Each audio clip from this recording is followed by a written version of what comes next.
ನಮ್ಮ ಮೆಟ್ರೋ ಅನೇಕ ಜನರ ಸಾರಿಗೆ ಸೇತುವೆಯಾಗಿದೆ. ಮೆಟ್ರೋ ನಗರದ ಜನರ ದಿನನಿತ್ಯ ಅವಶ್ಯಕತೆಗಳಲ್ಲಿ ಒಂದಾಗಿದೆ. ಆದರೆ ಮೆಜೆಸ್ಟಿಕ್ನಲ್ಲಿ ಗ್ರೀನ್ ಲೈನ್ನಿಂದ ಪರ್ಪಲ್ ಲೈನ್ ಮೆಟ್ರೋಗೆ ಬದಲಿಸುವ ಸಮಸ್ಯೆ ಮಾತ್ರ ಹೇಳತೀರದಾಗಿದೆ.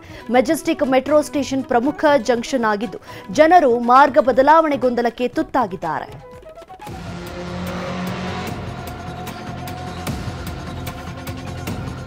ನಮ್ಮ ಮೆಟ್ರೋದಲ್ಲಿ ಓಡಾಡೋ ಪ್ರಯಾಣಿಕರಿಗೆ ಒಂದಲ್ಲ ಒಂದು ಸಮಸ್ಯೆ ಎದುರಾಗ್ತಿದೆ.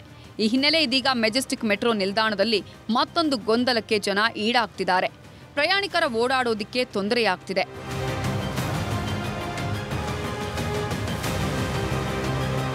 ಗ್ರೀನ್ ಲೈನ್ ಹಾಗೂ ಪರ್ಪಲ್ ಲೈನ್ ಮೆಟ್ರೋ ರೈಲುಗಳಲ್ಲಿ ಓಡಾಡುವ ಜನ ಮಾರ್ಗ ಬದಲಾವಣೆ ಮಾಡಬೇಕಿದ್ರೆ ಮೆಜೆಸ್ಟಿಕ್ ನಿಲ್ದಾಣದಲ್ಲೇ ಮಾಡಬೇಕು. ಇಲ್ಲಿ ಮಾರ್ಗ ಬದಲಾವಣೆ ಮಾಡುವ ಪ್ರಯಾಣಿಕರಿಗೆ ಎಲ್ಲಿ ಹೋಗಬೇಕು, ಹೇಗೆ ರೈಲು ಬದಲಾವಣೆ ಮಾಡಬೇಕು ಅನ್ನೋದೇ ಅರ್ಥ ಆಗಲ್ಲ.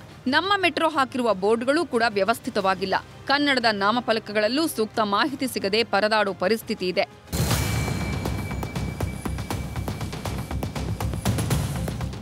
ನಮ್ಮ ಮೆಟ್ರೋ ಆಡಳಿತ ಮಂಡಳಿ ಹಾಕಿರುವ ಸೈನೇಜ್ ಬೋರ್ಡ್ಗಳಲ್ಲಿ ಸೂಕ್ತ ಮಾಹಿತಿ ಸಿಗ್ತಿಲ್ಲ. ಬೇರೆ ಪ್ಲಾಟ್ಫಾರ್ಮ್ಗೆ ಹೋಗೋದು ಹೇಗೆ, ಎಕ್ಸಿಟ್ ಹೇಗೆ, ಕುಡಿಯುವ ನೀರಿಗೆ ಹೋಗುವ ದಾರಿ ಯಾವುದು, ಟಿಕೆಟ್ ಕೌಂಟರ್ಗೆ ಹೇಗೆ ಹೋಗಬೇಕು ಅನ್ನೋ ಬೋರ್ಡ್ಗಳೇ ಈಗ ಸಮಸ್ಯೆಗೆ ಮೂಲ ಆಗಿದೆ. ಹೀಗಾಗಿ ಸ್ಥಳದಲ್ಲಿರುವ ಸಿಬ್ಬಂದಿಯನ್ನ ಕೇಳ್ಕೊಂಡು ಓಡಾಡೋ ಪರಿಸ್ಥಿತಿ ಇದೆ. ಕೇಳ್ಕೊಂಡು ಹೋಗ್ತೀವಿ ಅಷ್ಟೇ. ಇರ್ತಾರಲ್ಲ ಸೆಕ್ಯೂರಿಟಿ ಕೇಳ್ಕೊಂಡು ಹೋಗ್ತೀವಿ. ಮತ್ತೆ ಬೋರ್ಡ್ಗಳು ಗೊತ್ತಾಗುತ್ತಾ? ಸ್ವಲ್ಪ ಗೊತ್ತಾಗುತ್ತೆ, ನಮ್ಗೆ ಗೊತ್ತಾದಷ್ಟು ನೋಡ್ತೀವಿ, ಆಮೇಲೆ ಇಲ್ಲ ಕೇಳ್ಕೊಂಡು ಹೋಗ್ತೀವಿ ಜನ. ಯಾವುದು ಹೆಚ್ಚಾಗಿ ಕನ್ಫ್ಯೂಸ್ ಆಗುತ್ತೆ ನಿಮ್ಗೆ? ಯಾವ ಬೋರ್ಡ್ಗಳು? ನಾಗಸಂದ್ರದಿಂದ ಬರ್ತೀವಿ, ಅಲ್ಲಿ ಸ್ಟೇಷನ್ ಚೇಂಜ್ ಮಾಡಬೇಕಲ್ಲ, ಇದು ಅವಾಗ ಕನ್ಫ್ಯೂಸ್ ಆಗುತ್ತೆ ಸ್ವಲ್ಪ. ಜನರ ಸಮಸ್ಯೆ ಕೇಳಲು ಸಂಸದರಾದ ತೇಜಸ್ವಿ ಸೂರ್ಯ ಹಾಗೂ ಪಿಸಿ ಮೋಹನ್ ಕೂಡ ಮೆಟ್ರೋದಲ್ಲಿ ಸಂಚಾರ ಮಾಡಿದ್ರು. ಈ ವೇಳೆ ಸೈನೇಜ್ ಬೋರ್ಡ್ಗಳ ಬಗ್ಗೆ ಪ್ರಯಾಣಿಕರು ತಿಳಿಸಿದ್ರು.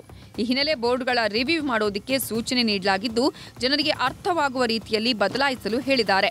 ಮೆಜೆಸ್ಟಿಕ್ ಸ್ಟೇಷನ್ನಲ್ಲಿ ತುಂಬಾ ಜನ ಸಾರ್ವಜನಿಕರು ಇಲ್ಲಿನ ಸೈನೇಜ್ ಬೋರ್ಡ್ಗಳು ಬಹಳ ಕನ್ಫ್ಯೂಸಿಂಗ್ ಆಗಿದೆ, ಇದನ್ನ ನೀವು ಹೆಲ್ಪ್ ಮಾಡಿಕೊಡಿ, ಅದನ್ನ ಕ್ಲಾರಿಫೈ ಮಾಡಿಕೊಡಿ, ಹೊಸದಾಗಿ ಮಾಡಿಕೊಡಿ ಇದನ್ನ ಅಂತ ಹೇಳಿದ್ದಾರೆ. ಎಕ್ಸಿಟ್ ಅಂತ ಎಲ್ಲೋ ಕಡೆ ತೋರಿಸ್ತಾ ಇದೆ, ಬಟ್ ಅಲ್ಲಿ ಬೇರೆ ದಿನೇನೋ ಇರುತ್ತೆ. ಮೇಲ್ಗಡೆ ಹೋಗ್ಬೇಕಾ ಕೆಳಗಡೆ ಹೋಗ್ಬೇಕಾ, ಎಲ್ಲೋ ಗ್ರೀನ್ ಲೈನಿಗೆ ಯಾವ ಕಡೆ, ಪರ್ಪಲ್ ಲೈನಿಗೆ ಯಾವ ಕಡೆ, ಇದೆಲ್ಲವೂ ಕನ್ಫ್ಯೂಷನ್ ಆಗ್ತಾ ಇದೆ, ಅದನ್ನ ಕ್ಲೀನ್ ಆಗಿ ಮಾಡಿಕೊಡಿ ಅಂತ ಕೇಳಿದ್ದಾರೆ. ಬೆಂಗಳೂರಿನ ಇಂಟರ್ಚೇಂಜ್ ಸ್ಟೇಷನ್ಗಳಲ್ಲಿ, ವಿಶೇಷವಾಗಿ ಮೆಜೆಸ್ಟಿಕ್ ಸ್ಟೇಷನ್ನಲ್ಲಿ ಈ ಇಡೀ ಸೈನೇಜಸ್ ಗಳನ್ನ ನಾವು ರಿವ್ಯೂ ಮಾಡ್ತೀವಿ.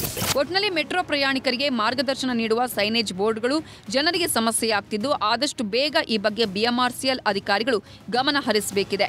ಇಲ್ಲದಿದ್ದರೆ ಪ್ರಯಾಣಿಕರಿಗೆ ಸಂಕಷ್ಟ ಗ್ಯಾರಂಟಿ. ಹಂಸಶ್ಯಾಮಲಾ, ನ್ಯೂಸ್ 18. ಕನ್ನಡಿಗರ ನೆಚ್ಚಿನ ನ್ಯೂಸ್ 18 ಕನ್ನಡ ಈಗ ವಾಟ್ಸ್ಆಪ್ನಲ್ಲೂ ಲಭ್ಯ. ಕರ್ನಾಟಕ, ದೇಶ ವಿದೇಶಗಳ 360 ಡಿಗ್ರಿ ಸುದ್ದಿಯ ವಿವರಗಳನ್ನ ನಿಮ್ಮ ಕೈ ಬೆರಳುಗಳಲ್ಲೇ ಪಡಿಲಿಕ್ಕೆ ಈ QR ಕೋಡ್ ಅನ್ನ ಸ್ಕ್ಯಾನ್ ಮಾಡಿ, ನಮ್ಮ ಚಾನಲ್ ಫಾಲೋ ಮಾಡಿ, ನೋಟಿಫಿಕೇಶನ್ ಆನ್ ಮಾಡಿ.